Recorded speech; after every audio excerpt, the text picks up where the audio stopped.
Welcome to the Doing Business in Bentonville, the Whiskered Warehouse Warriors podcast. I'm your host, Josh Safran, with my co-host, Mr. Harvey Williams, with the fantastic beard today. Hello. Now, you do that? Do you work on your own on your beard? Do you go to a shop, or do you do that, or what's your secret on that? It's a tight beard. I've got a very expensive Philips Norelco that I bought from CVS 5 years ago, and that's how I keep it trimmed. I think I've got it on a 12. I'm not even sure if that's millimeters. I'm just thinking about that. Now, does the wife like the beard? Is she a big fan? Oh, big fan. Big fan of the beard. Fan. I have not had a clean-shaven face since my probably first month at Plug and Play 7.5 years ago. Because I got hired with a beard and I said, hey, I've got new colleagues. I've got a new boss. I've got a reputation to build. I'll go clean shaven. I come from an investment banking background. That was very natural to me. And in the first hour on the floor with my brand new teammates, Heis, one of my good friends, said, hey, who's the intern? And the whole room erupts in laughter. I'm feeling like a schmuck. And I said, I'm not doing this again. I'm going to keep a beard from here on out. And now, thankfully, I'm starting to thin up top. So I'm starting to look a little bit more, a little older, a little bit more pedigreed, a little bit more, just a little bit more experienced all the way around, Josh. And the beard helps fill that in for me. Well, the first couple of years working with you, because we're on my third year and you've been here more than that, every picture in your profile was you without a beard. And I was like, you have to change that because I've never seen you without a beard. And so now knowing that's a really old picture of you that had used to be in the Plug and Play profile. Wow. Yep. All right.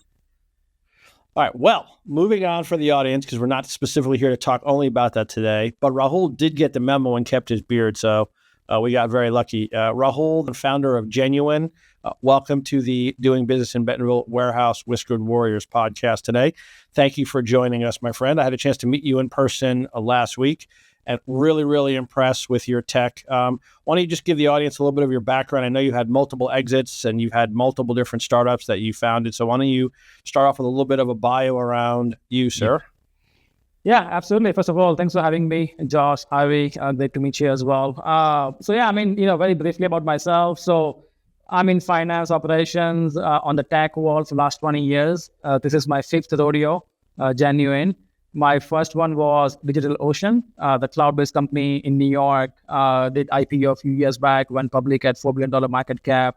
I was in early management for that company, and after that I went to join a company called Secure.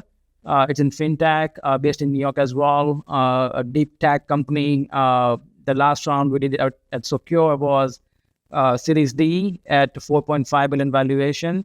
Raised total about $450 million. Same story as well. Joined the company in early stage when the seed stage Series A. After that, I was at a company called Carbine for last 3 years as CFO. Carbine, we developed the world's first cloud-based emergency responding solution. So we help upgrade 911 system around the globe. A similar story as well. Grew the business, 2x year over year.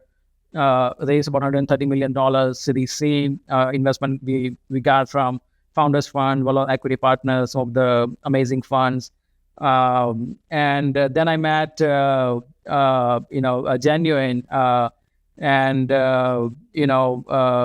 joined built the team, joined the team at Genuine a few years back. And, so I'm looking for my fourth and last exit, hopefully, depending on what's happening with Carbine.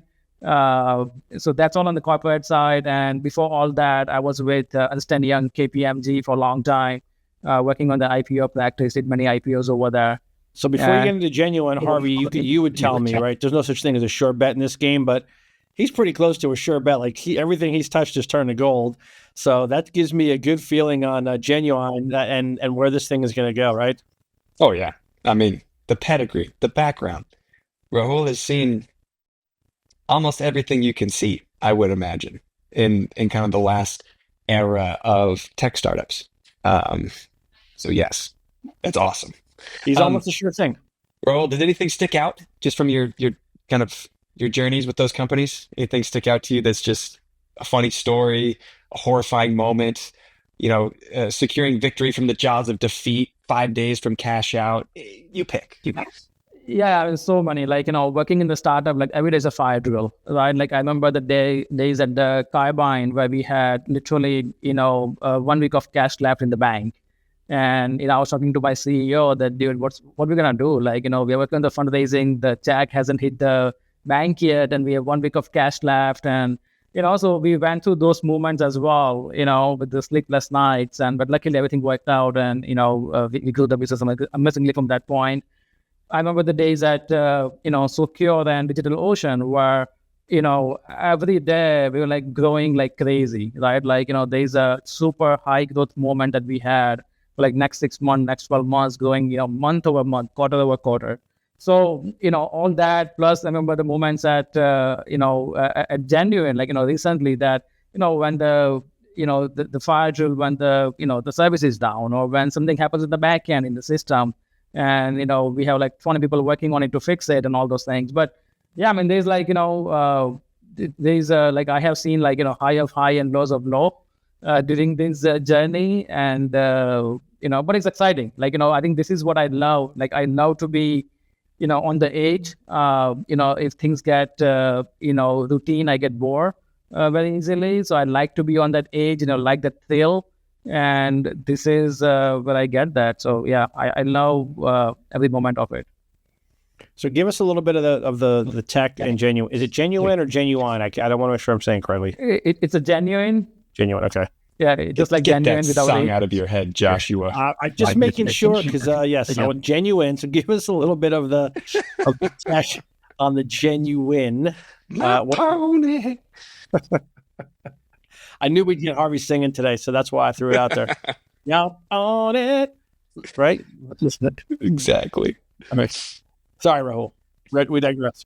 So Genuine, basically, we have built the generative video experience infrastructure where, in the simple terms, think about like if any company, any brand in the world, if they want to have their own social media platform, if they want to have their own social media experience that integrates inside the mobile app or the website, inside the digital channels, then we have that platform to make that happen. So any company, any brand, just similar to like, Stripe and Shopify, right? If you want to build a website, you go to Shopify and get the website built within a few minutes. If you want to have seamless payment integration, you go to Stripe and do the integration. Similarly, if you want to have your own social media platform, then we are the only company in the world today that provide end-to-end, 100% white label, your own social media experience that integrates inside the digital channels. And boom, from first minute, you can have just like TikTok, just like Instagram, just like Facebook kind of experience for your user, where they can have the vertical video feed along with the entire engagement mechanism behind that. So that is what we have built over the last few years. And that we went to market, a few months back and seeing amazing traction. So if I'm the chief marketing officer at Clorox and I wanted to talk to you because I wanted you to help me put some cool content behind my Clorox wipes brand, like walk me through what that conversation will look like and what you'd be able to do for me. Yeah, absolutely. So I mean, the problem today, like, for the Clorox or any of the brand, right? They've lost the ownership to the social giants. They are totally on the mercy of the social giants algorithm. If something change on the social giants platform, the AI algorithm, it impacts the business, right? There's the CAC is going high, ROI is going down. Literally every single content they have in social giants, it's a pay to play. There is no organic boost anymore. Plus, they don't get all the data. They don't get first party data. They don't get zero party data, right? It's kind of they're kind of renting the space from them by paying so much without owning it. So what we can bring to a table for the Clorox or any other brand is that they can have the plug and play platform, by integrating our SDK inside their mobile app and their website.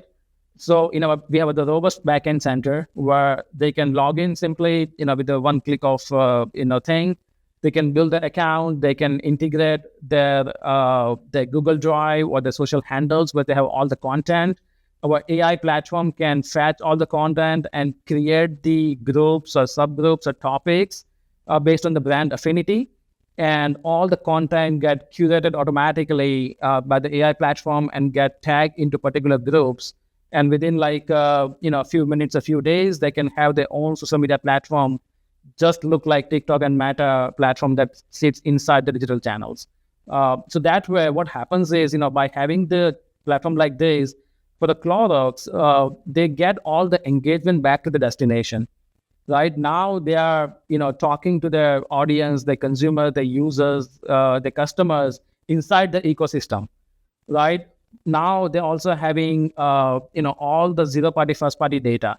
Right, so Clorox now know that the users exactly watching which video, where they're commenting, where they're liking, where they're bouncing off. They get all those kind of data, which is super valuable for brand to understand the user profile.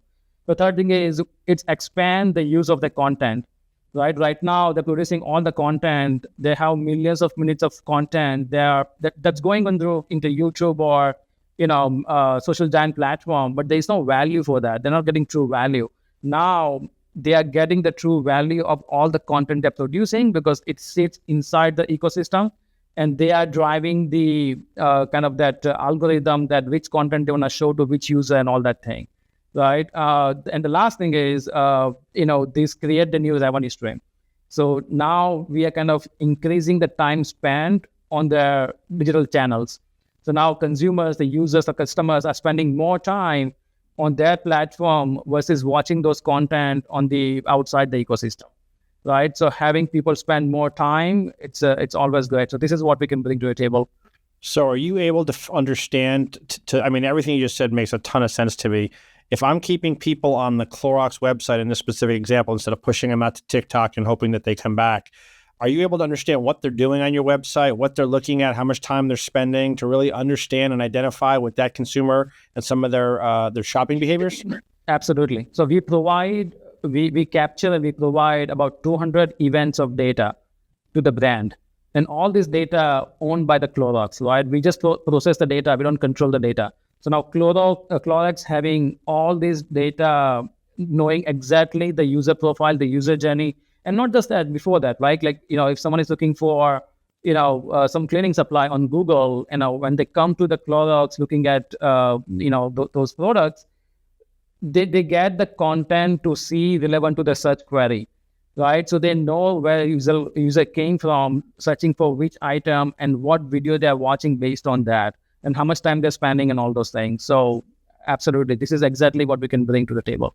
Because I used to work for big CPG, and you talk to the marketing teams, and who's the target audience for this launch? And it was the same target audience for every launch.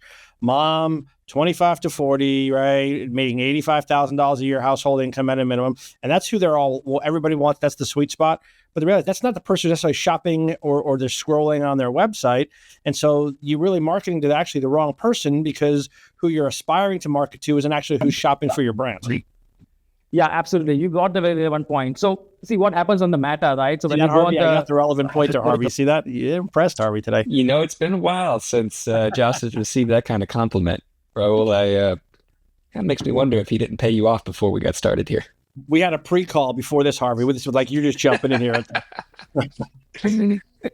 Yeah, so that's a beauty, right? That on social giant platform, you get all kind of content, right? You're watching some content of the fashion. Now you got the content of the cats and mouse, so there is no curated brand safe environment the user is getting. Having this platform inside the ecosystem of the brand, now user can join the relevant group that they like to join, right? For example, we went live with TED last month, TED Talk, and we did the integrations in very seamless fashion within like few weeks, and went live on the mobile app throughout the US. In the TED app, they have created 8 different groups, from technology to personal growth to science to healthcare. And now a user coming to TED platform, they can see those 8 groups, and based on the topic of interest they have, they join one or many different groups. And depending on which group they join, they consume the relevant content. So the whole relevant is what we kind of giving to the brand and getting to the users. Today users are getting bombarded with all kind of content, right? So this is where they're getting the more curated environment to consume the content they like to consume.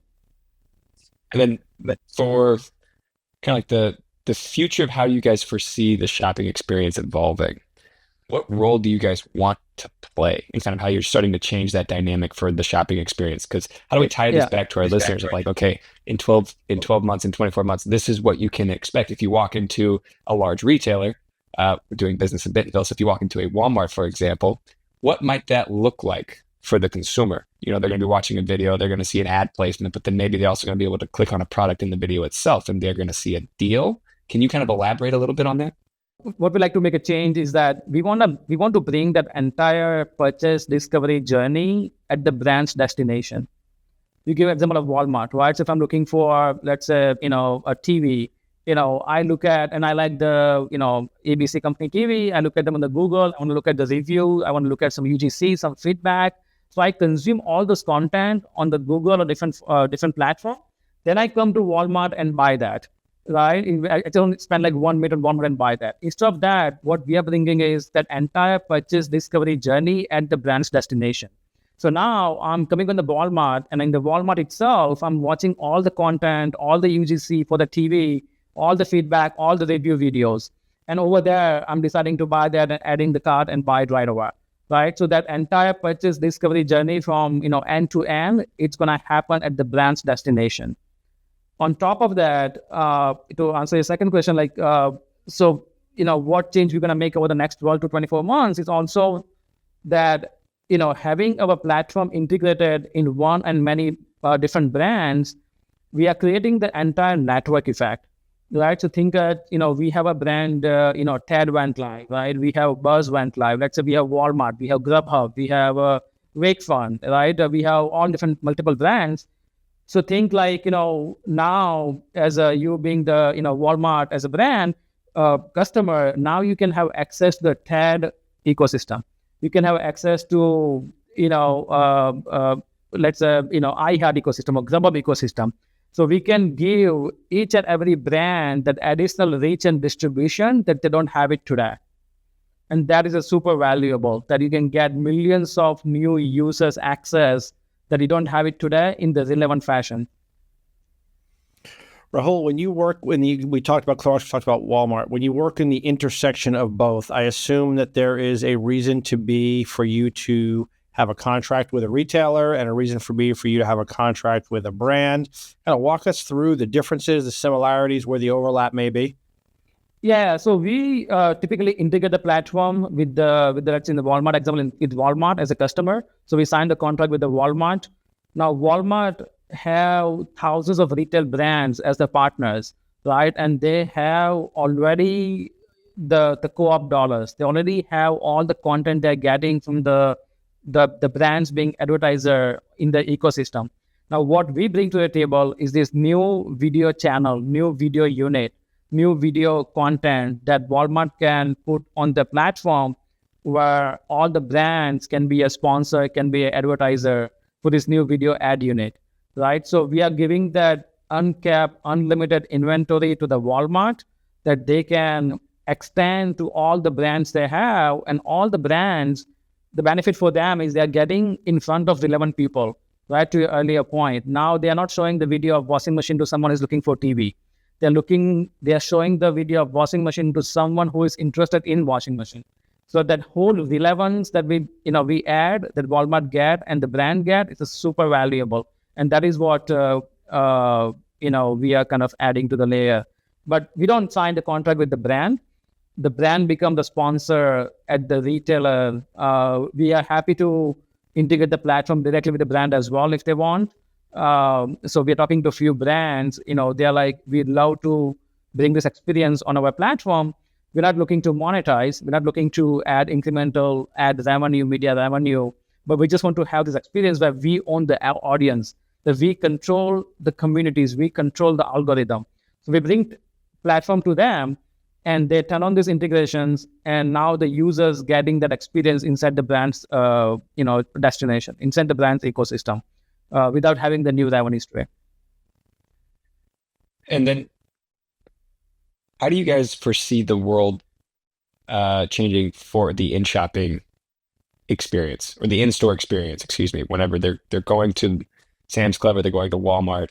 Are they still able to interact with the content if they choose to do so? Like, how do you guys think about that? Yeah, even the physical Walmart store, right? Right.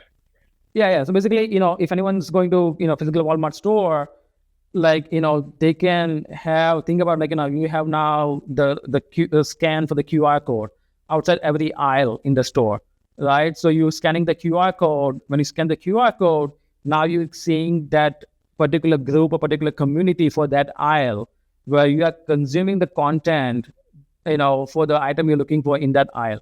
So in the real time, you're getting all kind of validated, curated video content that you can consume, looking at the reviews and feedback of the product you're looking to buy, right? So just increase that validity in the consumer's mind to purchase that product. So, because in the store, there's no one to talk, there's no one to look at, right? There's no one to ask. So having this community or group, you can consume the content and then you can purchase the product. So increase that engagement at the destination. So Rahul, so I'm assuming that if you partner with a Walmart or a Nike or whoever the case may be, let's just use Nike as an example. I'm a big sneaker guy, so I go onto the Nike website and I'm scrolling and I'm watching videos on the latest Jordans. The next time I go on, it's going to know enough to start showing me things directed specifically to Josh Safran and my shopping behavior. Right, I assume that's going to now become a much smarter interaction, and I'll have a much better shopping experience using the AI on the Nike website. But kind of walk through that a little bit for me. Yeah, absolutely. So when you go to Nike the first time, you might see some content which is a super popular content on the platform by other people. So you start seeing those as first, right? Then you can see the different groups or different communities or different categories that Nike might have created. So you can join one of those many communities or groups, and once you start joining those, then you are getting the content relevant to those communities, those groups. So now you are consuming the content based on your interest. On top of it, you can get access to all the members who are part of those groups and communities that you have joined. So you can also interact with them, you can engage with them, you can see all the comments and all the engagement data for them. Right. So, you become kind of part of that group, become part of the community based on your topic of interest. For the Nike, now Nike knows that which video you're watching, how many seconds you're spending on each video, right? Which group you have joined. And so Nike is feeding you the content through our AI algorithm, through our AI platform, based on your journey, your time spent on different groups, different communities, watching different content, based on also your purchase journey, right? So if you bought, 2 sneakers last month, they might show you the video of, like sandals, for example, or, some other product that's relevant to your sneaker that you bought 2 months ago, right? So Nike is showing to the people exactly what they need to see based on the purchase history and the engagement journey in the platform. So I think, to me, I mentioned this up front, but sorry, Harvey, I think I'll let you chime in after this piece here. But I think the thing for me that's most interesting, I know you said it up front, is you are keeping me, if I'm Nike and I'm working with you, engaged and active on that website for much longer. And instead of me popping off and going in a chat group or talking to somewhere else or going to watch videos on TikTok or YouTube or somewhere else, you're keeping me actively engaged on that website, and you're understanding all of my behaviors while I'm on your website for that period of time. I mean, this is fascinating to me. Absolutely. Just to give you some example, in last month, in month of March, we're waiting for April data. In month of March, we have seen about 1.8 million minutes spent on the platform. We have seen incremental 16.4 minutes spent by the user at the destination. So we are giving that additional incremental 16 minutes of watch time of the time spent by the user in your store, in your website, in your mobile app. So that is super valuable for any brand. Yeah. And think about the data you collect by spending 16 minutes by the user. Every piece of the engagement, every eyeball, every footprint on different pages, as a brand, all those things. So this is the data that, the brands are not having today. And this is the data where social giants are owning and controlling. So now we kind of, breaking that walled garden and giving those data and engagement back to the brands. Sorry, Harvey, I cut you off before. I'm sure what you were going to say was much more brilliant than my question. It was to let you know that my Nike data is slightly skewed because I've been buying baby Jordans and Well, baby Air Force Ones for my daughters, and it's a huge miss. My well, maybe they're recommendation going to think engine, you have small feet. Maybe, I mean, one never knows, right? and I love pink.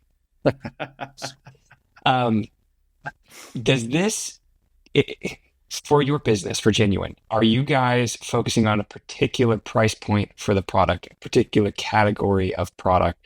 Are we talking about grocery in the same way that we would talk about um, power tools, right? Like, how are you guys thinking about tackling that in your approach to go after the big box stores? Yeah, so we want to remain the tech company. We will be a tech company. So what we bring is the infrastructure. So it's up to the brand, how they want to use this canvas that we bring, right? But for sure that I think the high value ticket item is a super valuable in early stage because that's where they can get the maximum value out of people spending time on the platform because engagement has a cost as well, right? So having that super high value item and moving that quickly by watching the content, by watching the video is a more ROI for any brand. So, people, like users or customers or consumers, it definitely get influenced by watching the video, right? So by watching multiple video of the same product multiple times in different format, it influenced the purchase decision. And so yeah, I think the high ticket value item is definitely more relevant, but even grocery as well. Like we are talking to a few retailers, the big box grocery store retailers, and they love the platform because they are like, you know, we all we're looking for is incremental time spent on the website, on our mobile app, right? Even if you get me 1 more minute, people spend more on my store, we would love that because the amount of data that we will collect and we can utilize that for other reasons is super valuable. I mean, think Um, about it. It's such a powerful way to promote your own private label. So that's where a lot of these companies are going now, of course. yeah, and plus, Why what happens wouldn't like you? all the retailers, they have already co-op dollars, right? They're already spending the ad dollars of the retail partners. So like, Walmart, for example, they have thousands of brands, right? They must be getting the ad dollars from them. But what happens is there's no enough inventory on site. So they spend these dollars offsite on, social giants platform or YouTube or Google, right? So now having this inventory, unlimited inventory on their own destination, they can spend those dollars over there. And that is where, we transform the cost into revenue. Rahul, on the data that's coming on the output of this stuff, are you mining the data and packaging it up neatly for your customer and then helping them with the so what? Or is that left for them to do on the back end? Yeah, so we provide the raw data because every customer we have so far right now in the pipeline, these are all the bigger, big brands and big retailers. So they have their own BI tools already exist that they're using for multiple application. So we provide the raw data and we can integrate our platform with any BI tools today that exist, right? So they get all the raw data and they already have machinery set up to produce the report they need to produce, look at the KPI that's relevant to them. So this data becomes, just fitting those KPI that's relevant to the brand. And every brand has a different KPI, right? They're looking for different data for different reasons. So we just provide the raw data and they can use the way they want to use. But we provide that seamless integrations with the BI tools. How would you guys? How would you guys think about the product in like a year or two? Because where it is right now, it's like perfect timing, right? Like the convergence of vertical video format, the convergence of TikTok and Instagram. It feels like you guys are hitting it right at the moment that it's perfect. You have these large companies, these large stores and brands that have lost access to first party data. They've lost are increasingly losing access to their customer because a few products or a few companies want to stand in the way between them and their customer. So they're losing that relationship. They're looking for a way to get back into it. Then you have agentic AI and the convergence of those tailwinds coming in and helping brands finally start to wrestle back control of how they want to project their image to the consumer. You guys are nailing that. I'm curious how you ride this wave over the next 12 months, 24 months. We're going to go through, I'm sure, some ups and downs in the Gen AI space, what you can do with agentic AI and other AI tools. But how does Genuine look in 2 years' time? No, absolutely. So our ultimate vision is to democratize social media, right? So the way we're gonna do that, 2 years from now, you will see a genuine platform integrated in hundreds of brands, right? The small to big. And we're going to provide, like I was saying before, that network effect. So now the brand or the retailer can have access to the other ecosystem, the other audience, right? So Walmart can open the community inside TED, for example, right? So now, the TED users are watching the content, but they're also looking at the content that, pushed by the Walmart, using the media dollars of their brand, right? Of the Samsung, for example, or the brands they have underneath. So that network effect is what we are forecasting or we are foreseeing that's going to happen in the next 2 years.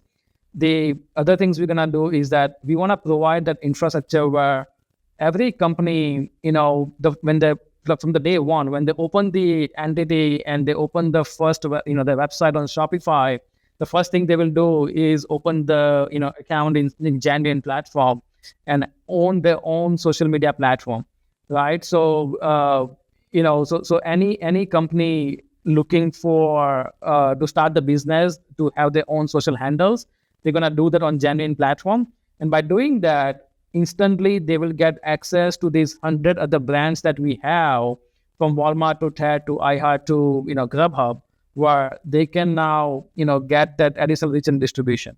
So we want to provide that growth engine to every single brand out there, small or big or new brand. Then on day one, they can get access to hundreds of millions of people, not on social giant where they don't have any understanding of the user. Here, they're going to have the full understanding of the user, and they're going to show the product, or they're going to reach out to the audience that is exactly the relevant to the brands. So that is what our ultimate vision is.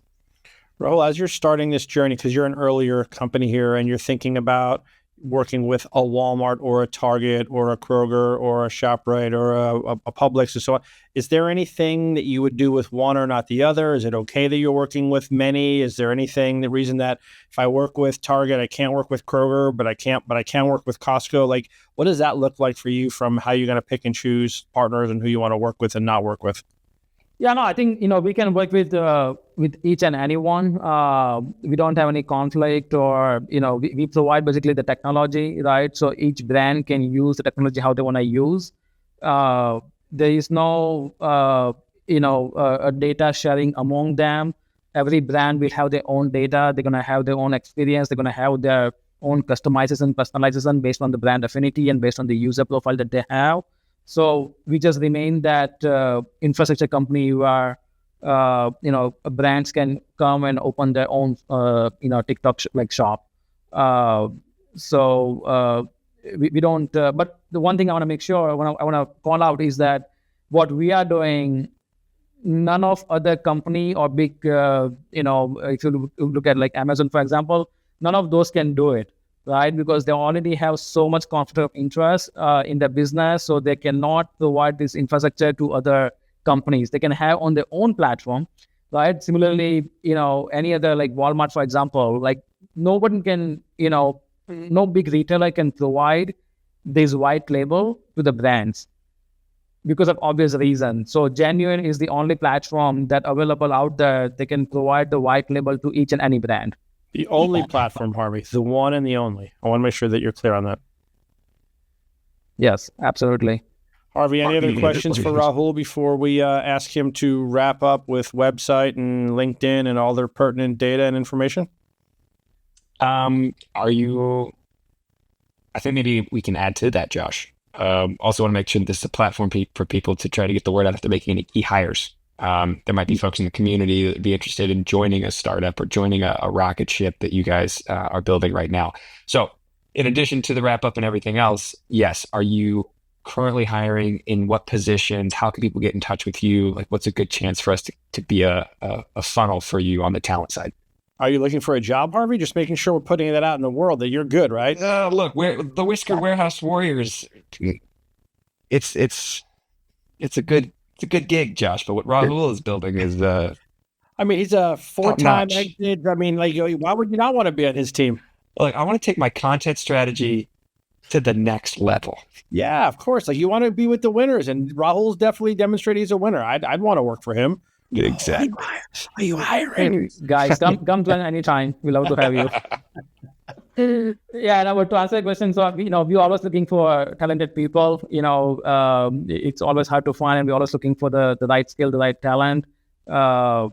Particularly, we are looking for talent right now in the of course, on the AI side, we are adding tons of AI capabilities in the platform, both on the front end and in the back end.